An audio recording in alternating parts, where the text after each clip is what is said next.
허리케인 경보예요. 모두가 숨어있어요. 바깥 바람 속도가 시속 120km 이상이에요. 심한 것 같은데요. 하지만 이 폭풍은 시속 645km로 움직이고 있어요. 잠깐만요. 그런 속도가 존재해요? 네. 하지만 그렇게 빠른 속도의 폭풍을 보려면 목성으로 여행을 가야 해요. 그럼 여행을 시작해볼까요? 이 행성은 거대해요. 거의 1300개의 지구가 이 거대 가스상 행성에 들어갈 수 있어요. 또 중심부의 온도가 23,800도에 이를 정도로 엄청나게 뜨거워요. 안타깝게도 목성의 표면에 착륙할 수는 없어요. 왜냐하면 가스상 거대 복성인 목성에는 단단한 표면이 없거든요.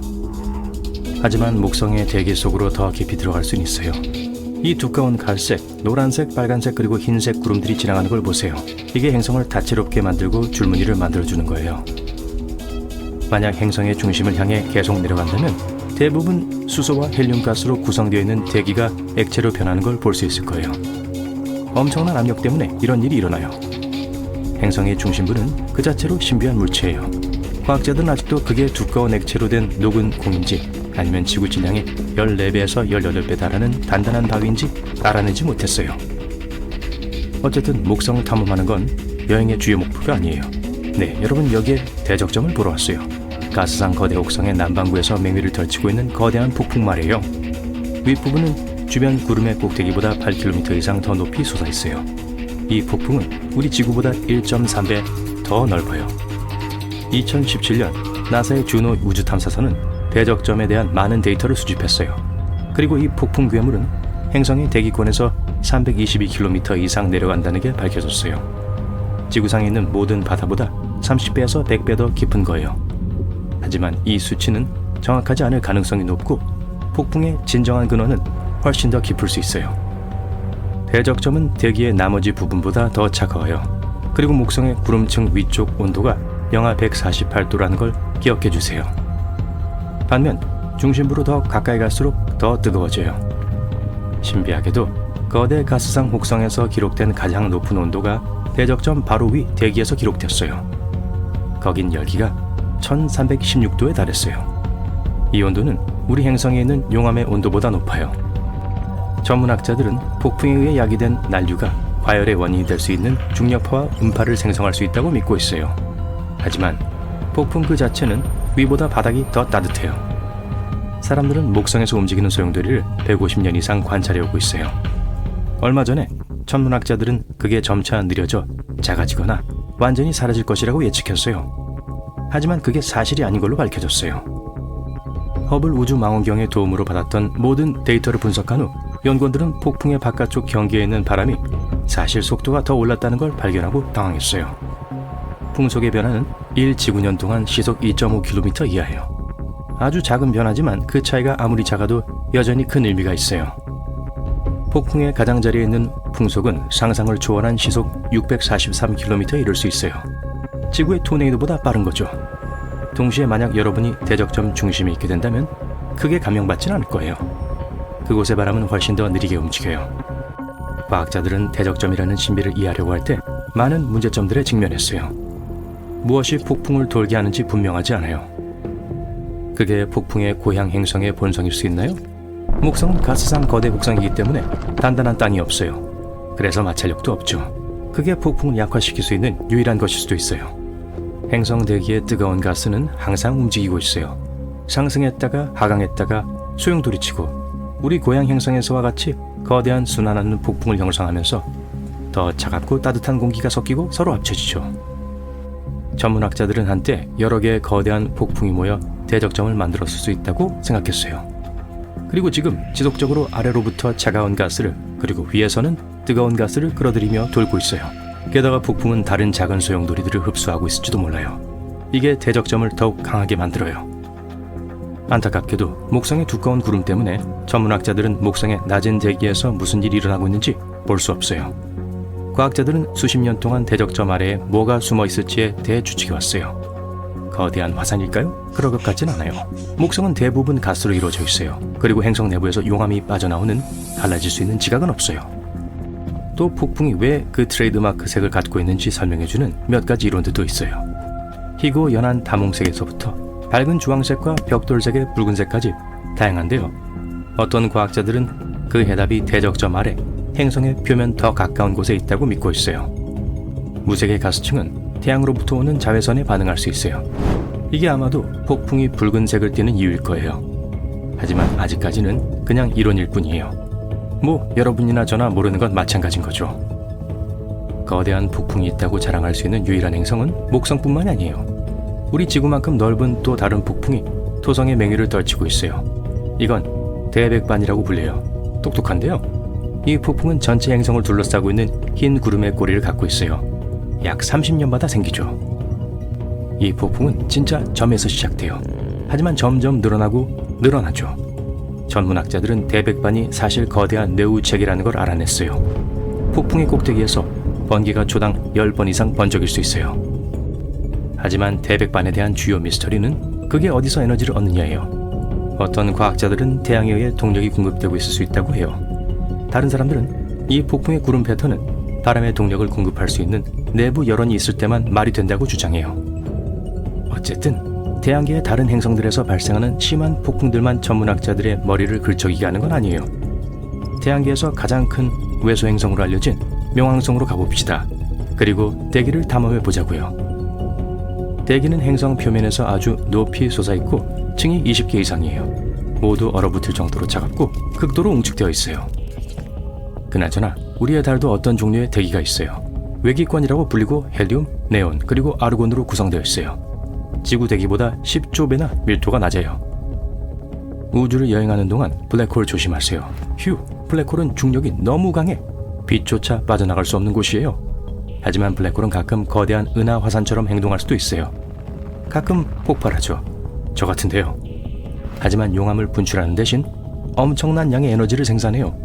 그리고 이 현상은 주변의 물질과 가스에 구멍을 남겨요. 얼마 전 과학자들은 우주에서 가장 큰 분화구 중 하나를 발견했어요. 전파 망원경과 엑스선 망원경이 아주 오래전에 성질을 부린 초대 질량 블랙홀을 발견했어요. 지구에서 약 3억 9천만 광년 떨어진 은하단에서 일어났어요. 이 사건이 남긴 분화구에는 우리 은하가 15개나 들어갈 수 있어요. 네, 저도 이해가 안 되네요. 우주여행 동안 미지의 행성에 착륙하기 전에 신중히 생각해보세요. 그렇지 않으면 K2141b 같은 곳에 가게 될 수도 있어요. 우리 태양계 밖에 있는 행성이에요. 언뜻 보기엔 지구와 그리 다르지 않아 보여요. 증발하고 구름을 형성하고 응축하고 비료 표면으로 돌아오는 액체 바다가 있어요. 하지만 물 대신 돌이 내려요. 이 외계 행성의 표면은 수십 킬로미터 깊이의 용암의 바다로 덮여 있어요. K2141b의 온도는 낮 동안 2760도에 달해요. 바다에 있는 마그마가 대기 중으로 증발할 정도로 충분히 뜨겁죠.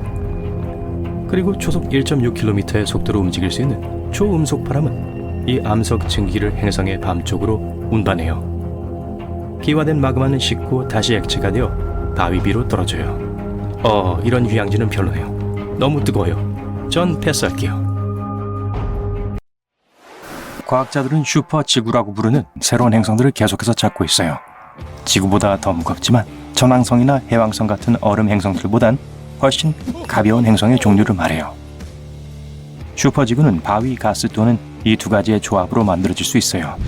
종종 지구보다 2배 심지어 10배 더 커요. 연구하기엔 흥미롭지만 우리로부터 아주 멀리 떨어져 있죠.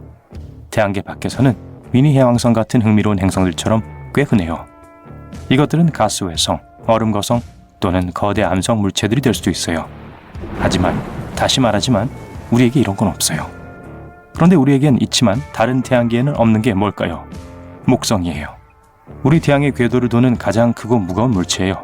이 행성의 왕은 우리의 태양계를 지배할 수 있는 강력한 힘을 갖고 있어요. 목성은 행성을 먹는 걸로 악명 높아요. 약 45억 년 전 목성이 아직 어린 단계에 있을 때 원시 행성이 목성과 충돌했어요. 이 원시 행성은 지구보다 10배 더 무거웠고 얼음과 암석으로 이루어져 있었어요. 충돌은 엄청났는데 목성의 핵이 산산조각이 났고 헬륨과 수소는 밀도 높은 물질들과 섞였어요. 시간이 지남에 따라 무거운 물질들은 밀도가 높은 핵에 다시 자리를 잡았는데 이게 오늘날 우리가 보는 것이에요. 그리고 만약에 이것이 전에도 행성을 삼켰다면 이를 계속하고 있을 겁니다. 우리 태양계에 지금보다 훨씬 더 많은 큰 행성들이 있지 않았을까 우린 의심하고 있어요. 예를 들어 오늘날의 수성 주변은 텅 비어 있어요. 많은 다른 중심성 주변에 비슷한 곳은 확실히 지구와 해왕성 사이인 중간 질량의 행성들로 더 꽉 차 있어요. 우리 태양계는 태초에 혼란스러운 곳이었어요. 어린 별들은 소용돌이 치는 먼지와 가스로 이루어진 원반에 둘러싸여 있었고 행성들은 그 잔해에서 형성되었죠. 나무가 땅을 비집고 올라오는 것처럼요. 작고 바위가 많은 행성들은 항성 가까이서 이것의 강한 열과 빛 속에서 형성되는 반면 거대 가스 행성은 온도가 더 낮은 더 먼 곳에서 형성되었는데 이들이 더 많은 가스 물질을 보존할 수 있다는 걸 의미해요. 그리고 비록 우리 태양계의 행성들이 자신의 궤도를 돌면서 오늘날 꽤 안정적이면서 평화로워 보이지만 전에는 이렇게 차분하지 않았어요. 어떤 행성들은 원형의 궤도를 갖고 있지 않았는데 더 길쭉하고 더 기이한 궤도였죠. 처음엔 항성을 향해 움직였다가 점점 더 멀어져 갔어요. 마치 그 길에 있던 다른 행성의 중력에 의해 정상에서 약간 벗어나 던져진 것 같았죠. 그랜드텍이라는 이론이 있어요. 이건 태양계가 형성되던 처음 몇백만 년 동안에 일어났던 일을 설명해줘요. 어느 시점에서 여기 핵심 선수 중 하나인 목성이 우리의 중심성에 의해 안쪽으로 더 끌어당겨졌을지도 몰라요. 그런 다음 되돌아갔고 거대한 파편 구름을 가져갔어요. 마치 부표 주위를 돌 때의 범성과 같죠. 이게 형성 과정에 있던 행성들을 엉망으로 만들어놨어요. 토성이 완전히 형성된 후 태양계에 있는 우리의 가까운 이웃들이 약간 정리되었어요. 하지만 만약 그랜드텍에 대한 생각이 맞다면 목성이 가는 길은 모든 걸 붙잡았을 거고 이 이동이 이곳에 더 많은 충돌을 일으켰을 거예요. 목성은 현재 우리 행성에 있는 바다를 채우고 있는 물의 일부를 전달했을지도 몰라요. 목성이 많은 소행성들을 인도했죠. 때때로 성간 공간이나 태양계 행성들 사이로 뭔가 쌩 하는 걸 보내요. 이게 6,600만 년 전에 공룡 멸종에 가담했을지도 몰라요. 이 거대한 우주 함석이 지구에 부딪혔을 때 멕시코 유카탄 반도 해안에 분화구를 남겼어요. 이 모든 게 지구의 모든 동식물 생명체에 엄청난 영향을 끼친 지진, 화산 폭발, 그리고 쓰나미를 일으켰죠. 아무도 그게 어디서 왔는지는 몰라요. 우린 그게 소행성인지 해성인지도조차 확신하지 못하고 있어요. 한 이론에 의하면 그게 우리 태양계의 가장자리에 위치한 얼음 파편들로 만들어진 오르트 성운에서 온 해성일지도 모른다고 해요. 목성과 목성의 강력한 중력에 의해 항로를 이탈했을 수도 있어요. 이렇게 우리 태양계는 가장 큰 행성인 목성이 다가오는 해성을 궤도로 튕기게 해서 태양에 가까워지게 만드는 핀볼 기계와 같았어요. 이 해성들이 태양 근처에 가면 해성을 산산조각내고 결국엔 해성 파편 같은 조각을 만들어내는 강한 조성력을 겪을 수 있어요. 그 사건은 우리 포유류의 조상들이 통치하기 시작한 시점이었어요. 그 뜻은 목성이 없으면 우리도 없었을 수도 있다는 거예요. 지구도요. 마치 우리의 가장 큰 행성이 들어와서 오래된 행성들을 파괴하고 우리처럼 작은 세상을 위한 길을 열어준 것 같았죠. 목성은 우리가 지금 제9 행성을 찾을 수 없는 이유일지도 몰라요. 과학자들은 그게 존재한다고 믿고 있는데 명왕성이 아닌 해왕성 너머 어딘가에 숨어 있을 수도 있다고 생각하고 있어요. 우리 태양계에는 3개의 구역이 있어요. 내행성, 외행성, 그리고 그 너머 있는 것들이죠. 이 신비로운 행성은 지구나 화성 정도만 할 수 있어요. 이것은 거대 가스 행성들 사이에서 빙빙 돌다가 결국 우리 태양계 바깥 부분 또는 심지어 깊은 우주 어딘가로 휩쓸려 버렸을 거예요. 목성에는 온도, 대기가스 그리고 화학적 구성의 차이 때문에 띠가 있어요. 과학자들은 이런 다양한 색의 유일한 이유를 강력한 대기바람과 대기의 층 사이를 순환하고 있는 물질 때문이라고 생각했었어요.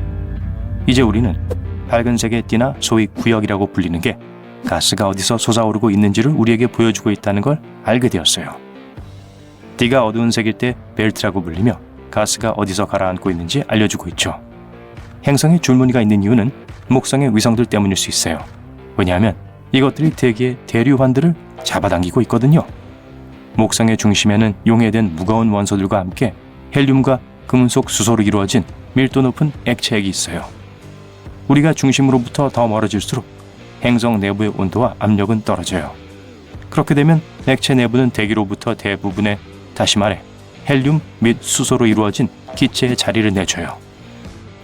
아무도 이 액체 가스 경계가 얼마나 깊은지 모르지만 이 행성은 아마도 구름 꼭대기 아래 수천 킬로미터는 완전 액체 상태일 거예요. 만약 우리가 목성의 가스를 벗겨낸다 해도 여전히 목성은 토성과 같은 몇몇 다른 거성들보다 더 클 거예요. 목성은 정확하지 않지만 가끔 실패한 항성이라고도 불려요. 이것은 보통 항성처럼 대부분 수소로 이루어져 있지만 여전히 중심핵에서 열, 핵 반응을 일으킬 만큼 질량이 크지 않으며 이게 결국 이 항성을 진짜 항성으로 만들었을 거예요. 이론적으로 모든 물체는 충분한 물질만 더해주면 항성이 될 수 있어요. 질량이 충분하다면 온도와 내부 압력이 상승해서 열핵 반응을 시작할 거예요. 그래서 목성을 태양과 같은 항성으로 바꾸기 위해선 목성을 1000배 더 크게 만들어야 해요. 하지만 더 차가운 적색 외성을 형성하기 위해선 목성 질량 80개만 더 있으면 돼요. 그렇게 하면 목성은 자연스럽게 우리 태양계의 새로운 별이 되진 않겠지만 만약 비슷한 질량을 가진 많은 우주체들이 그것과 충돌한다면 혹은 다른 말로 목성이 그것들을 잡아먹는다면 혹시 모르죠. 하지만 이론적으로 만약 이게 큰 질량 별이 된다면 다른 행성들이 안정적인 궤도로 형성되는 걸 막았을 거예요. 또 행성들의 표면에서 받는 방사선도 증가시켰을 것이고 우리 태양계에서 생명이 발전하는 게 매우 어려워졌을 겁니다. 목성은 우리 태양계에서 가장 빠르게 회전하는 행성이에요. 비록 지구보다 300배 이상 크고 우리 태양계에 있는 다른 행성들 다 합친 것보다 2.5배 더 무겁지만 축을 완전히 회전하는데 10시간밖에 안 걸려요. 하지만 더 커지면 줄어들 거예요. 질량이 많아지면 목성의 밀도가 더 높아질 거고 그러면 스스로를 끌어당기기 시작할 거란 뜻이에요. 그래서 크기는 같으면서 질량이 4배가 될 수 있어요. 목성이 하나 더 명중했어요. 어디 보자. 거대 가스 행성이자 태양계에서 가장 큰 행성 지구보다 318배 더 크고 태양계의 모든 행성들을 합친 것보다 2.5배 크다고 해요. 하나 더 흥미로운 게 있네요. 만약 여기서 더 커진다면 사실 더 작아질 거라는 거예요. 질량이 많을수록 행성의 밀도는 더 높아져요. 그러면 목성이 스스로를 안쪽으로 잡아당기기 시작하게 될 거예요. 과학자들은 목성이 4배 더 큰 질량을 가지면서도 여전히 같은 크기를 유지할 수 있다고 해요. 축을 완전히 회전하는데 10시간이 걸려요. 태양계에서 가장 빠르게 회전하는 행성이며 항상 수많은 우주 물체에 부딪히고 있죠. 이는 목성을 관찰하던 아마추어 천문학자들이 발견했는데 이들은 행성 표면에서 몇몇 특이한 섬광을 보았어요. 이런 섬광은 충돌 때문에 생기는데 어떤 이유에서인지 목성은 다른 행성보다 더 많은 충돌이 일어납니다. 1994년 천문학자들은 부서져서 이 거대 가스 행성과 충돌한 슈메이커 레비 9 행성을 발견했어요. 원래 이 행성은 공룡을 휩쓸어버린 해성 크기만 했어요. 하지만 이 소행성은 20개 이상의 조각으로 부서졌죠. 부서지면서 이 행성의 표면이 어두워졌고 그런 식으로 몇 달 동안 있었습니다. 15년 후인 2009년에 천문학자들이 목성에서 지구만한 크기의 흑점을 발견했어요. 그 흑점은 길이가 200에서 500m 되는 소행성의 짓이었죠. 지구에서 기록된 가장 큰 소행성은 1908년 러시아의 퉁구스카 지역을 강타했어요. 아무도 그 분화구를 발견하지 못했지만 거대한 폭발을 일으켰어요. 그런데 목성은 왜 이렇게 많은 우주물체의 표적이 된 걸까요? 지구와 목성을 지나가는 소행성과 해성은 거의 같은 속도로 움직여요. 상호작용할 수 있는 우주물체의 개수 밀도도 거의 같아요. 하지만 이것들이 부딪힐 수 있는 단면이 매우 다르죠. 목성은 우리 행성의 지름 11배인데 그 뜻은 목성의 단면이 약 125배라는 걸 의미해요. 행성이 더 클수록 중력의 인력도 더 강해집니다. 그래서 떠다니는 몇몇 우주 물체들을 유도할 수 있죠. 우리의 중력장은 목성보다 약해요. 만약 어떤 물체가 시속 35,888km나 그 이하로 우리를 지나 움직인다면 우리의 중력이 그걸 끌어당길 거예요. 소행성과 해성은 보통 그것보다 더 빠른 속도로 움직여요. 목성은 지나가는 대부분의 해성과 소행성을 끌어당겨요. 만약 우리 지구가 목성에 있는 것처럼 큰 물체에 자주 부딪힌다면 공룡 때와 같은 멸종을 수천 배나 더 자주 겪게 될 거예요. 2020년 과학자들은 금성의 궤도에 특이한 소행성이 있다는 걸 발견했는데 그게 금성의 첫 소행성이었어요. 작은 산의 크기로 지구의 깊은 바위에서 찾아볼 수 있는 광물들이 풍부했죠. 과학자들은 심지어 그게 우리의 태양계가 형성되었을 때 만들어진 더 큰 소행성 집합들의 단서가 될 수 있다고 생각해요. 금성 주변의 미스터리 그것만이 아니에요. 이 행성에는 시속 354km 이상의 속도로 구름과 폭풍을 행성 주위에 몰아치게 하는 미친 듯이 사나운 바람이 있어요. 이건 금성이 자전하는 속도보다 60배 더 빠른 속도예요. 또 과학자들은 여전히 금성의 바다에서 무슨 일이 일어났는지 확신하지 못하고 있어요.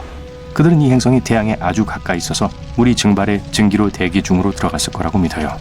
그게 태양으로부터 오는 열, 즉 시간이 지남에 따라 점점 더 물을 증발시킬 수 있는 열을 가두게 됩니다. 금성은 아마 지구와 같은 환경을 가졌을 거예요. 하지만 그건 아주 오래전 일이었겠죠. 이 이론에 의하면 많은 해성과 소행성이 금성에 충돌했다고 해요. 수십억 개의 행성 조각들이 날아다니고 있었고 어떤 것들은 심지어 지구의 달에도 충돌했을지도 몰라요. 우리가 달보다 더 큰 지질학적 활동을 하기 때문에 지구에 충돌한 조각들은 아마도 매우 깊숙이 묻혀 있을 거예요. 천왕성 또한 충돌했지만 소행성보다 더 심각한 충돌이었죠. 태양계의 나머지 행성들은 대부분 황도면에서 위쪽을 가리키는 자전축을 갖고 있어요. 천왕성은 옆으로 비스듬히 놓여 있습니다. 그래서 그곳은 남극이나 북극이 태양을 가리키는 것에 따라 하나의 계절이 42년 동안 지속되죠. 또 대부분 행성들은 태양계 위에서 보았을 때 시계 반대 방향으로 회전해요. 금성은 반대로 움직이고요. 즉, 오래전에 축을 벗어났었다는 걸 의미할 수도 있어요. 천왕성은 수백만 년 전에 다른 우주물체와 충돌했을지도 몰라요. 우리의 태양계가 아직 아주 어렸을 때 토성과 목성의 궤도 구성이 교차했을지도 몰라요. 이 행성들의 중력이 궤도 운동량을 만들어 천왕성으로 이전시켰을 수도 있어요. 그 때문에 축에서 완전 벗어났을 수도 있어요. 수백만 개의 소행성이 태양 주위를 돌고 있고 가끔 지구를 지나치는 것들도 많지 않죠. 그래서 우리를 향해 다가오는 위험한 우주물체는 없어요. 계획은 2030년대에 화성을 방문하는 것인데 과학자들은 화성에 몇몇 더 큰 우주물체의 표적이 되지 않기를 바라고 있어요. 붉은 행성에 새로운 분화구들이 하루나 이틀에 하나씩 형성되어 어떤 지름은 4m가 될 수 있는데 그 뜻은 축구공 크기의 물체들로 형성되었을 수 있다는 걸 말하죠. 그곳의 대기가 우리보다 얇기 때문에 작은 물체들이 더 쉽게 들어갈 수 있어요. 화성 북쪽의 대부분은 평탄한 저지대예요. 남쪽은 더 높고 분화구가 가득하고 행성의 내부에는 놀랄 만큼 많은 희귀금속들이 있죠. 이것은 이론에 의하면 큰 전체가 화성과 충돌해 북쪽 반을 찢어놓았기 때문이라고 해요. 그 소행성의 잔해들이 행성을 돌아 나와 화성 주위를 도는 두 개의 작은 위성으로 섞였죠. 또 지구에는 사하라 사막, 남극 대륙 그리고 전 세계의 몇몇 다른 곳에서 발견된 화성 암석이 있어요. 이 암석 일부에는 화학적으로 화성의 대기와 같은 가스를 포함하고 있어요. 이 암석들은 아마도 더 큰 소행성이나 유성이 화성에서 분출되어 우리 행성에 떨어졌을 때 큰 폭발로 인해 생긴 것 같아요. 수성 또한 얇은 대기를 갖고 있어서 거기서도 작은 충돌이 많이 일어나고 있어요. 일어나서 창문으로 갔는데 매일 아침 작은 유성우들이 내리는 걸 보게 되는 걸 상상해 보세요.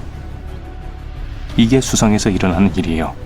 이 이상한 날씨 패턴이 외기권이라고 불리는 대기를 형성해요. 수성은 밀도가 매우 높아서 이것의 무거운 철 핵이 전체 질량의 3분의 1을 차지하고 있어요. 과학자들은 이게 과거엔 더 컸을 수도 있다고 생각하지만 많은 충돌로 표면이 벗겨졌을 거예요. 분화구 흔적을 남긴 우주에서 날아온 바위로 인해 끊임없이 폭격을 받았었죠. 지표면의 평에는 화산 용암이 지표면에 쏟아져 매끄럽게 식어서 생긴 것으로 보여요. 많은 분화구들이 그런 물질로 가득 차 있는데 그 뜻은 수성의 세계를 흔든 또 다른 게 있다는 걸 의미하죠. 바로 화산이에요. 해왕성 근처에 특이한 소행성군이 발견되었어요. 크기는 대도시만한 것에서 작은 조약돌까지 다양했어요. 그것들은 카이퍼드라고 불리는 소행성 집단에서 온 것으로 여겨졌어요. 해왕성 훨씬 넘어 있는 고리죠. 하지만 이 세 소행성은 카이퍼드와 다른 색을 갖고 있어요. 이것들은 태양에서 엄청 멀리 떨어져 있기 때문에 표면이 원래의 모양을 유지했어야 하는데 이건 목성 주위에 햇빛에 그을린 소행성과 비슷한 색을 갖고 있었어요. 나머지 행성들처럼 해왕성은 태양으로부터 열을 받아요. 하지만 행성 내부에 신비로운 뭔가가 있어서 얻는 것보다 더 많은 열을 발생시켜요. 이게 해왕성의 날씨에 영향을 미치고 태양계 전체에서 해왕성의 날씨가 가장 이상해요. 거대한 폭풍, 미친 듯이 강한 바람, 항상 빠르게 변하는 권운 모양의 구름들. 대기에는 어두운 점이 있어요. 이것들은 생겼다가 사라졌다 해요. 우린 해왕성보다 1000배나 더 많은 햇빛을 받아요. 토성과 목성 같은 거대 가스 행성은 우리를 소행성으로부터 지켜줄 수 있어요. 그것들이 없다면 달과 다른 행성들을 형성하기에 충분히 큰 파편을 만들어낼 충격들이 더 자주 일어날 거예요. 아마 2031년에 접근 비행을 할 것 같은 토성을 향해 가고 있는 소행성이 있는데 이것은 공룡을 휩쓸어버린 소행성보다 10배 이상 더 커요. 토성을 돌고 있는 위성 중 하나인 타이탄은 우리의 달보다 80% 더 무거워요. 그리고 사실 태양계에서 대기를 가진 유일한 위성이에요. 타이탄은 우리의 달보다 1.5배 더 두껍고 주로 우리의 대기처럼 질소로 구성되어 있어요. 아무도 그 질소가 어디서 왔는지는 몰라요. 하지만 토성과 우리 태양계 대부분의 다른 장소들과는 달리 토성의 위성은 생명이 살 수 있는 진정한 잠재력을 갖고 있어요.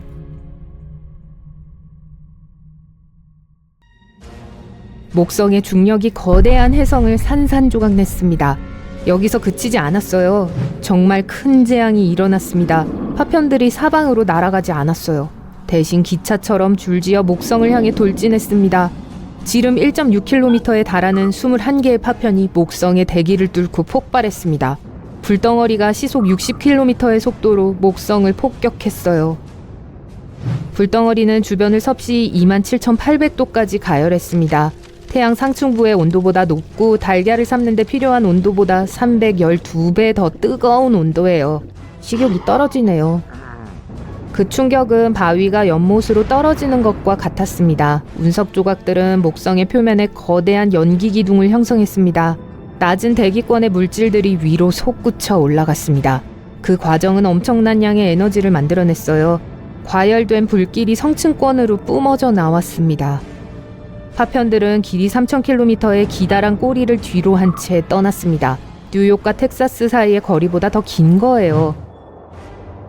타격 현장에는 시커먼 타박상이 생겼습니다. 지구 크기 정도였어요. 슈메이커 레비 9 해성은 목성의 경계를 침범한 해성의 이름이었습니다. 이 충돌은 1994년 7월에 일어났습니다. 과학적인 센세이션을 일으켰어요. 이런 규모의 재앙이 관찰된 것은 인류 역사상 처음이었습니다. 그 공격은 천문학자들에게 중요한 문제를 제기했습니다. 왜 하필 목성이었을까요?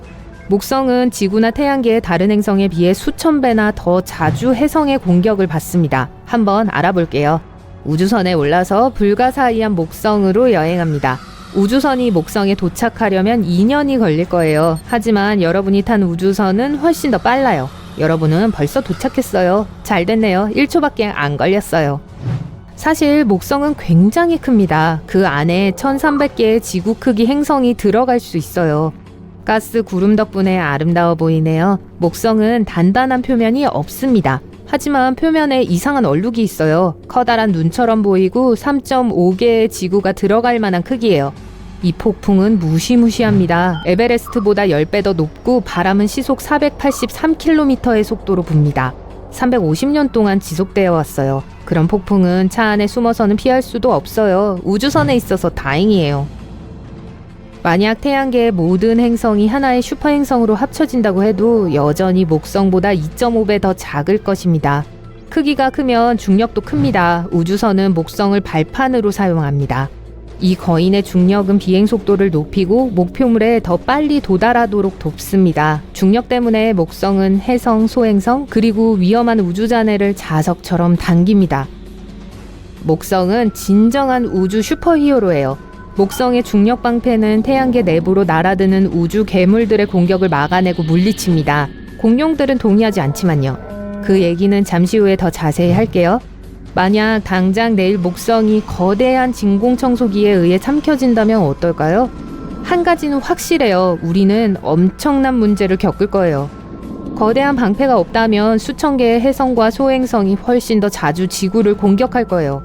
대부분은 대기 중에 타버리거나 우리에게 영향을 미칠 만큼 크지 않습니다. 하지만 더 큰 해성과 소행성들도 있어요. 그런 것들이 지구에 충돌하면 지구상의 모든 생명체와는 작별하게 될 거예요. 예를 들어 2009년 하나의 천체가 목성에 충돌했습니다. 태평양만한 크기의 흔적을 남겼죠. 지구상에 어떤 흔적을 남기게 될지 생각하면 무시무시해요. 아마도 지구는 불덩어리로 변할 거예요. 하지만 천문학자들의 최근 연구는 목성이 그렇게 착하지 않다는 사실을 암시합니다. 반대로 지구를 향해 해성을 쏘는 새 총을 가진 악당이에요. 한 물리학자가 컴퓨터 시뮬레이션을 이용했습니다. 그는 목성이 공격을 막아내서 지구로 보낼 가능성 역시 높다는 것을 발견했어요. 목성은 잠재적으로 위험한 물체를 끌어당겨서 부분적으로만 지구를 보호합니다. 이미 지구를 여러 번 파괴하려고 시도했어요. 6,600만 년 전 16km 크기의 우주체가 지구와 충돌했습니다. 충돌의 에너지는 지구 표면에 불을 질렀어요. 거대한 지진과 쓰나미가 일어났습니다. 불같은 비가 지구의 하늘에서 내렸어요. 수백만 톤의 파편과 먼지가 대기 중에 있었습니다. 태양광선이 지구에 도달하는 것을 막았고 핵겨울이 시작되었습니다. 이 재앙이 공룡을 멸종시켰어요. 과학자들은 이 우주 범죄자를 칙술루브 충돌체라고 명명했습니다. 하버드 대학의 과학자들의 컴퓨터 시뮬레이션은 그것이 어디에서 왔는지 보여주었습니다. 칙술루브는 소행성이 아니라 해성이었습니다. 핵이 돌과 금속이 아니라 얼음, 먼지, 그리고 얼어붙은 가스였다는 의미죠. 마치 우주를 날아다니는 더러운 눈덩이 같았습니다. 운석은 지구에 불을 지르지는 않았지만 그 과정에 목성이 연루되어 있었어요. 목성은 해성을 지구 방향으로 던졌습니다. 1770년 렉셀의 해성이 지구 근처에 나타났습니다. 지구와 이 물체의 거리는 불과 220만 킬로미터였는데 우주에서는 아주 가까운 거리였어요. 렉셀의 해성은 인구 역사상 다른 어떤 해성보다 지구에 가까이 다가왔습니다. 지구상의 생명체를 전멸시킬 수도 있었어요. 그 해성은 목성에 너무 가까이 다가갔고 목성은 그것을 낚아채 지구 방향으로 보냈습니다. 태양계를 보호하는 슈퍼히어로답지 않은 행동이었죠. 3년 후 해성은 지구를 지나갔습니다. 태양 주위를 2번 돈 후에 부메랑처럼 목성으로 돌아갔어요. 이번에는 목성이 태양계 밖으로 해성을 밀어냈습니다. 하지만 목성을 탓하지는 말자고요. 과학자들은 이 가스 거성이 없었더라면 지구상의 생명체가 나타날 수 없었을 거라고 믿고 있습니다. 목성은 운석을 지구로 보냈고 운석은 유기분자와 물을 운반했습니다. 그것들은 지구 생명 시작의 기초가 되었습니다. 목성과 그 위험한 중력이 없다면 해성이 귀중한 화물을 싣고 올지 알 수 없어요. 지구에서 태양계 중심까지 날아가면 태양을 볼 수 있습니다. 8개의 행성이 태양 주위를 날고 있습니다. 화성과 목성 사이에는 100만 개가 넘는 소행성으로 된 띠가 있습니다. 한 이론에 의하면 태양계가 존재하기 시작할 때 오직 태양만이 존재했다고 합니다. 돌과 먼지 구름이 태양을 에워쌌습니다. 이 입자들은 서로를 끌어당겼고 수백만 년에 걸쳐 행성들을 만들었어요. 목성은 새로운 이웃을 원하지 않았어요. 목성의 강력한 중력은 암석과 먼지가 행성으로 결합하는 것을 막았습니다. 그래서 그저 소행성으로 남아 태양계 내부 벨트 안에 모여있게 됐어요. 만약 오늘날 모든 소행성들이 하나의 행성으로 합쳐진다면 달 질량의 4%밖에 되지 않는 우주물체를 얻게 될 겁니다. 이전에는 벨트에 더 많은 수의 소행성들이 있었지만 목성의 중력은 소행성의 99%를 우주의 다른 곳으로 보내버렸어요. 지구 생명체의 발달에 기여한 것은 목성뿐이 아닙니다. 우리의 중요한 조력자는 달이에요. 달은 지구의 유일한 천연 위성입니다. 목성은 79개의 위성을 가지고 있고 매년 더 많은 위성이 생겨납니다. 목성은 또한 고리로 둘러싸여 있습니다. 하지만 목성의 고리는 토성만큼 아름답지도 않고 실제로 보이지도 않아요. 고리는 작은 검은 입자로 구성되어 있습니다. 운석이 목성의 달과 충돌한 후 우주로 방출되는 먼지예요. 달은 바다의 밀물과 썰물을 책임집니다. 벌, 물고기, 새, 그리고 양서류의 삶을 규제합니다. 심지어 여러분도 달의 영향력을 매일 느낍니다. 밤하늘에 빛나는 달의 밝기 변화는 뇌의 멜라토닌 수치를 조절합니다. 이 호르몬은 건강한 수면에 중요한 생체주기 리듬과 관련이 있어요. 달은 우주에 있는 다른 많은 것들처럼 재앙 덕분에 생겨났습니다. 수백만 년 전 지구는 뜨거운 용암 덩어리처럼 보였습니다. 물도 공기도 없었어요. 이산화탄소와 질소로만 쌓여 있었습니다. 이때 화성 크기의 다른 행성이 지구와 충돌했습니다. 과학자들은 그것을 테이아라고 명명했어요. 시속 14,000km의 속도로 지구와 충돌했습니다. 엄청난 힘의 충격은 수백만 톤의 물질을 우주로 내동댕이 쳤어요. 파편들이 공 모양으로 모여서 달이 되었습니다.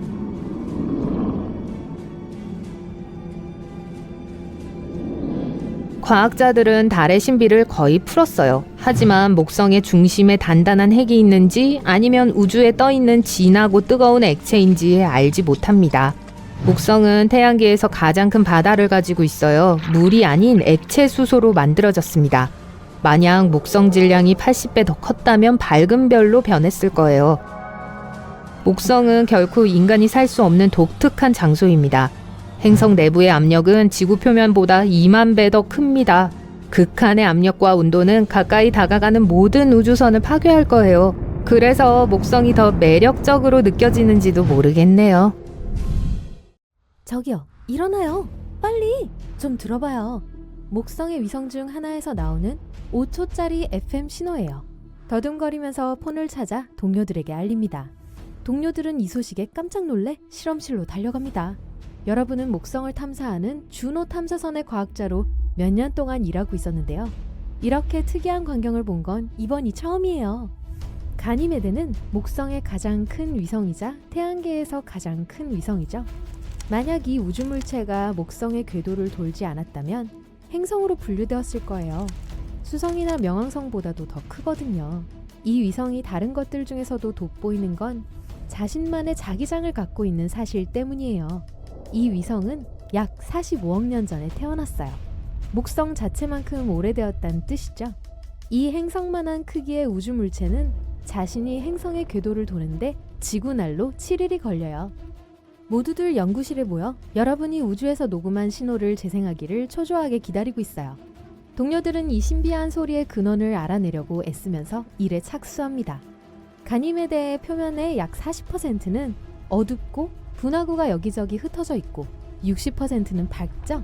아마 지각 활동이나 지표면 아래 물의 방출에 의해 생겨난 형상물이 있을 거예요. 과학자들은 위성의 대기에 갇힌 얇은 산소층을 발견하는 데 성공했어요. 그곳의 온도는 마이너스 110도에서 마이너스 130도로 매우 낮은데요. 위성이 어떻게 활동하는지 또는 어떤 화학 원소를 안에 숨기고 있는지에 대한 정보는 많지 않아요. 몇몇 동료들이 소리가 전달되었을 때와 동일한 조건을 만들려고 하고 있어요. 몇 시간 동안 앉아서 기다렸지만 아무 일도 없네요. 어쩌면 우연인가 봐요. 여러분은 통제장치로 가서 주노 우주선을 작동시킵니다. 이 임무의 요점은 목성의 중력, 자기장, 대기, 그리고 행성의 진화를 관찰하는 거죠. 근데 목성의 가장 큰 위성도 진화하고 있다는 몇 가지 증거가 있어요. 주변을 감싸고 있는 자기장이 있기 때문에 오로라가 항상 튀어나오는데요. 이것들은 위성 북극과 남극을 돌고 있는 빛나는 가스예요. 만약 그런 곳에 생명체가 존재한다면 아마 가니메데의 극도로 짠 바다 밑에 있을 거예요. 오랫동안 과학자들은 삶을 시작하는데 태양이 중요한 요소라고 생각했어요. 하지만 이제 우린 바다 밑 깊은 곳에 유기체가 살고 있다는 걸 알아요. 이 유기체들은 햇빛 없이도 잘 살죠. 지구의 바다는 다양한 모양과 크기의 가장 기이한 생물들과 팀을 이루고 있어요. 바다나리는 물속 3000m쯤에 살아요. 꽃을 닮아 그런 이름을 얻었죠. 다만 식물이 아니라 동물이라는 것만 빼면요. 줄기와 잎에 속지 마세요. 바다나리의 주변에 있는 먹이를 감지하기 위해 신경말단이 있는 신체 부위예요. 마귀상어는 아마 해저에 사는 가장 이상하게 생긴 상어 중 하나일 거예요. 3.5m까지 자랄 수 있고 매우 특이한 코를 갖고 있어요. 저 아기 좀 보세요. 먹이를 유인하고 어두운 바다 바닥을 항해하기 위해서 머리에 생물 발광 덩어리를 갖고 있어요. 새로운 배터리가 절대로 필요 없는 천연 손전등이죠. 하지만 손전등을 갖고 있는 건 암컷뿐이에요. 저 아래에 사는 또 다른 기이한 동물은 블로브피쉬예요. 대서양, 태평양, 인도양의 수면 2700m 아래에서 살고 있죠. 어쨌든 모두에게 이 뉴스를 비밀로 유지해달라고 했지만 어쩐지 언론에 새어나가 새로운 이슈가 되었어요. 통신사로부터 전화가 왔어요. 그들은 우주에 생명체가 존재함을 증명할 수도 있는 이 돌파구에 대해 당신과 인터뷰를 하고 싶다고 했어요. 다음날 발견한 것에 대해 이야기하러 뉴스 방송국으로 갑니다. 여러분이 손을 뻗어 물컵을 집으려 할 때의 모든 움직임을 지켜보는 라이브 스튜디오 청중들이 있어요. 생방송에 나가기 전에 직원들이 막바지 점검을 하기 위해 허둥지둥대며 돌아다녀요. 메이크업 아티스트가 마지막 브러쉬질을 하고 음향 엔지니어가 마이크를 다시 한번 테스트해보라고 합니다. 몇몇 제작자들이 앞좌석에 앉아 있어요. 밝은 빛이 스튜디오를 가득 채웁니다. 카운트다운이 시작됩니다. 간단한 소개와 함께 호스트가 여러분에게 들은 게 뭔지 설명해달라고 하네요. 당신은 사람들에게 목성의 궤도를 선회하고 있는 주노 우주 탐사선에 대해 말해줍니다. 몇 가지 질문 후 호스트가 마침내 가장 두려운 질문을 꺼내요. 신비한 소리가 다른 세계에서 나는 걸까요? 모두들 기대면서 대답을 기다리고 있어요. 당신은 무슨 말을 해야 할 줄 몰라 어영부영하고 말았죠. 해저에 짓누르는 압력이 해수면보다 수천 배 더 강하지만 여전히 그곳엔 생명이 있어요. 해양계의 별미로 꼽히는 해조류는 햇빛이 부족하기 때문에 심해 생물체들에겐 메뉴판에 없는 메뉴입니다. 대신 이 많은 심해어들은 남은 음식을 먹어야 해요. 이것들은 바다의 위층에서 아래로 가라앉은 것들이죠. 어는 듯한 온도와 강한 압력이 이 생물체들의 세포를 변화시켰어요. 이걸로 보통 물고기보다 더 회복력이 있게 되었죠. 박테리아는 그들만의 생존 방법을 개발하고 있었어요. 연구에 따르면 이들은 황과 이산화탄소와 같은 특정 가스와 화학물질을 먹고 산다고 해요. 메탄과 수소는 지각판이 서로 부딪힐 때마다 방출됩니다. 그리고 어떤 박테리아는 이 가스도 먹어요. 물곰이라고도 불리는 완보동물은 극한의 조건에서 살고 번성할 수 있는 아주 작은 생물체예요. 화산, 얼어붙은 빙하, 그리고 심지어 우주의 빈 공간에서도 발견할 수 있어요. 그러니까 가니메데에도 실제로 어떤 형태의 생명체가 존재할 수도 있다는 뜻이에요. 당신은 이걸 청중들에게 설명해요. 그런 다음 소리를 낸 것이 또 다른 문명인지 아니면 자연현상인지를 판단하기엔 충분한 정보를 갖고 있지 않다고 말했어요. 그렇다고 가니메데의 얼어붙은 바다의 바닥에 자체적으로 기이하고 이상한 생물들이 생겨나고 있지 않다는 뜻은 아니에요. 거기에 크라켄이나 리바이던과 같은 전설적인 짐승들이 있을지도 몰라요. 아니면 머리가 2개인 이상한 빛나는 물고기라든지 촉수와 큰 지느러미를 가진 물고기, 거대한 개. 그곳의 박테리아는 우리 것만큼이나 다양할 수 있어요. 존재한다면요. 식물들은 영하의 기온에서 살아남을 수 있을 만큼 충분히 튼튼해야 할 거예요. 목성의 가장 큰 위성에 있는 동물들은 우리의 대왕고래만큼이나 클 수도 있고 플랑크톤만큼 작을 수도 있어요. 인터뷰 후 다시 한번 녹음된 걸 조사하러 연구실로 갑니다. 집에 가는 길에 당신은 우리만 있는 거 아니야? 라는 슬로건이 써있는 포스터를 발견해요. 와, 유명해졌군요. 많은 사람들이 여러분의 사진을 찍어요. 다른 기관에서 추가 인터뷰 예약도 막 잡히고요. 어떤 과학 잡지들은 심지어 여러분을 올해의 인물로 일면에 싣고 싶어 해요.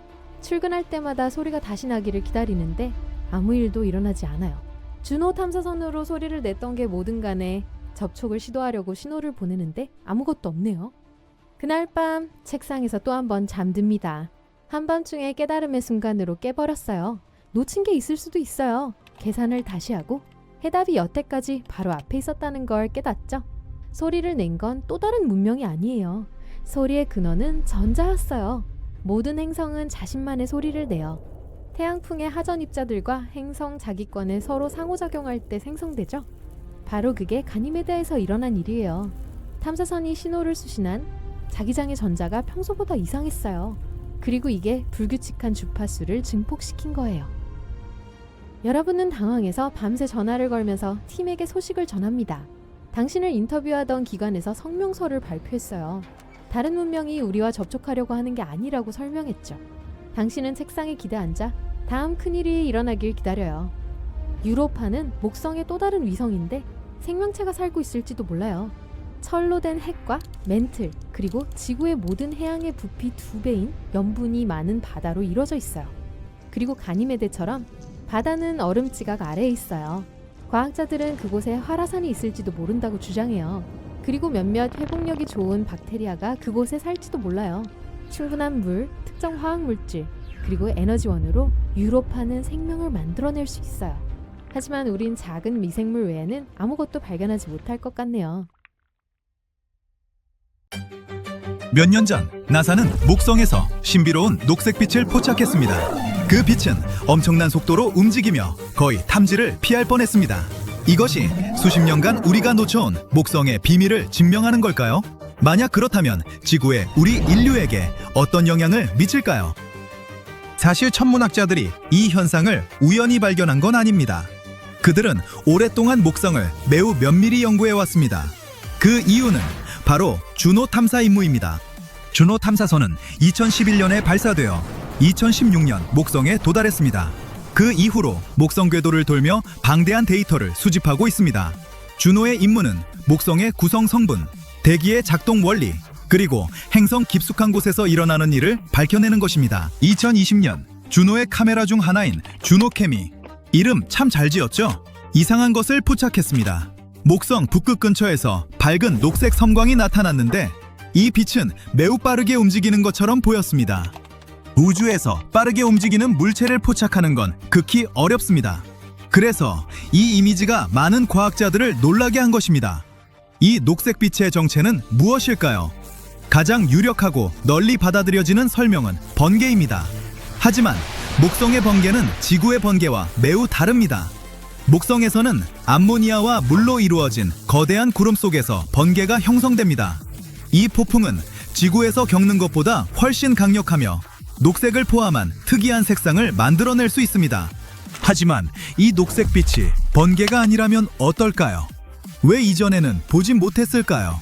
이 빛은 항상 존재했을 수 있지만 우리 카메라가 포착하기엔 너무 빠르게 움직였을 겁니다. 어쨌든 다시 관측된다면 더 면밀히 연구해 실체를 규명할 수 있을 것입니다. 그때까지 많은 설명은 여전히 합리적인 추측에 불과합니다.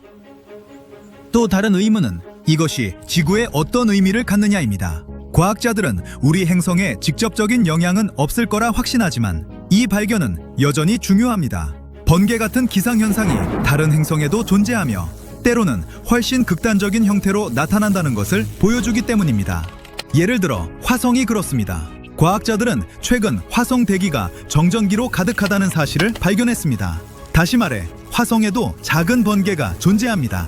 2021년 먼지 회오리가 나사의 퍼시비어런스 로버 위를 지나갈 때 과학자들은 모래가 긁히고 바람이 지나가는 평범한 소리를 예상했습니다. 하지만 로버가 포착한 건 희미한 탁 소리였습니다. 처음에는 이해가 되지 않았지만 이제 연구자들은 그 정체를 알아냈다고 봅니다. 그 소리는 화성의 얇은 대기에서 전기가 방전되며 발생한 것으로 보입니다. 한마디로 화성의 미니 번개입니다. 지구의 번개와는 모습이 다릅니다. 하늘을 가로지르는 밝은 성광은 없습니다. 화성의 대기는 그러기엔 너무 얇습니다. 대신 아주 작은 불꽃이 일어나는 것입니다. 그래도 엄연히 번개로 분류됩니다. 이로써 화성은 목성과 토성에 이어 지구 외에 번개가 확인된 세 번째 행성이 되었습니다. 과학자들은 이것을 어떻게 발견했을까요? 퍼시비어런스에는 마스트에 장착된 슈퍼캠이라는 마이크가 있습니다.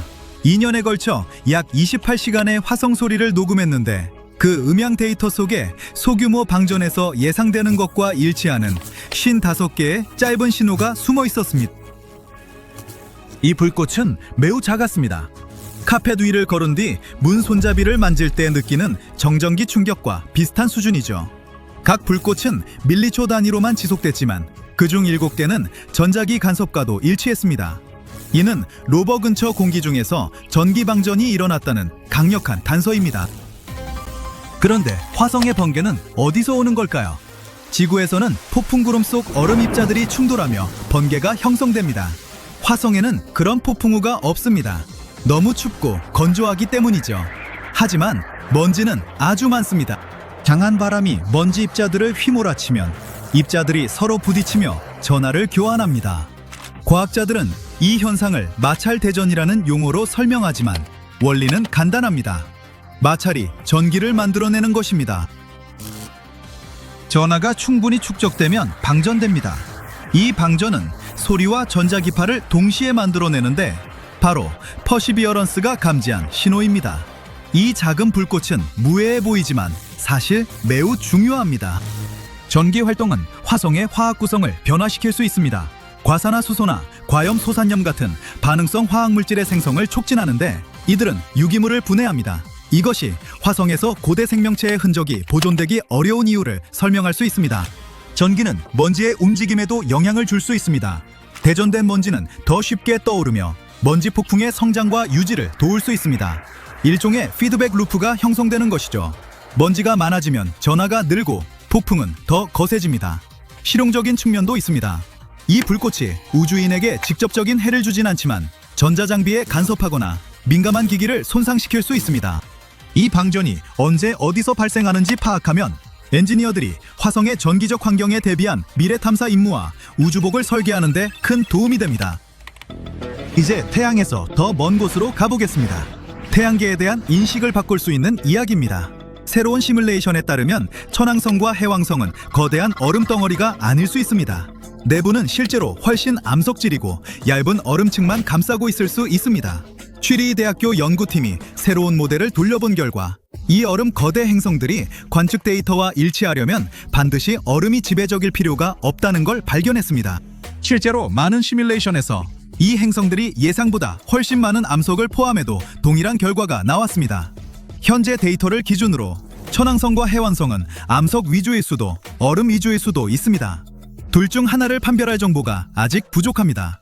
그래서 과학자들은 이 행성들의 궤도를 돌며 근접 탐사할 임무를 계속 요청하고 있습니다.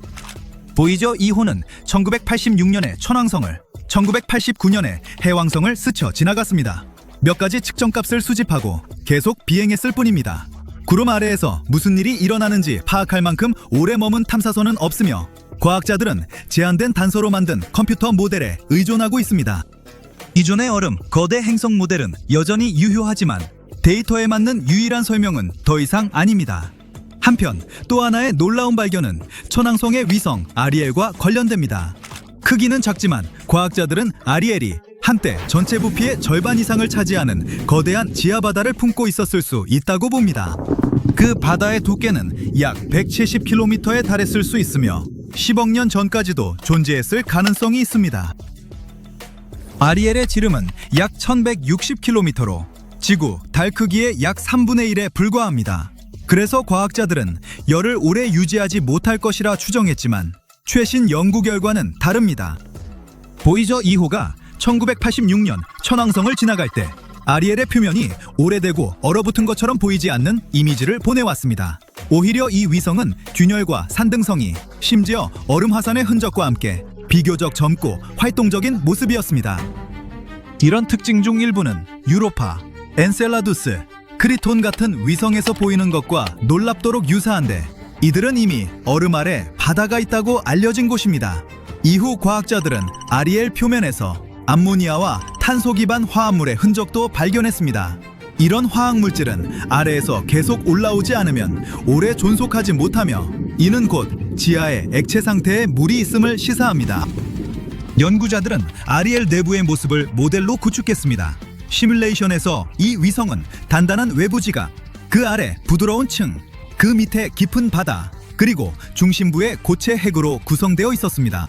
그런 다음 아리엘의 지각이 조성력, 즉 천왕성과 인근 위성들이 가하는 지속적인 인장과 압축에 어떻게 반응하는지 시험했습니다.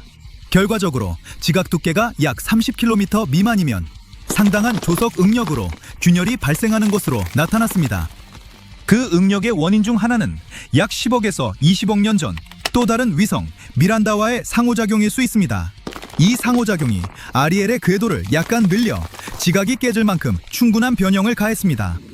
어쨌든 아리엘에 지금도 거대한 바다가 있다고 단정하기엔 이릅니다. 위성이 작아서 열을 쉽게 잃기 때문입니다. 액체 상태에 물이 남아있다 해도 훨씬 얇은 층일 것이며 생명체를 찾기에 이상적인 장소는 아닐 것입니다.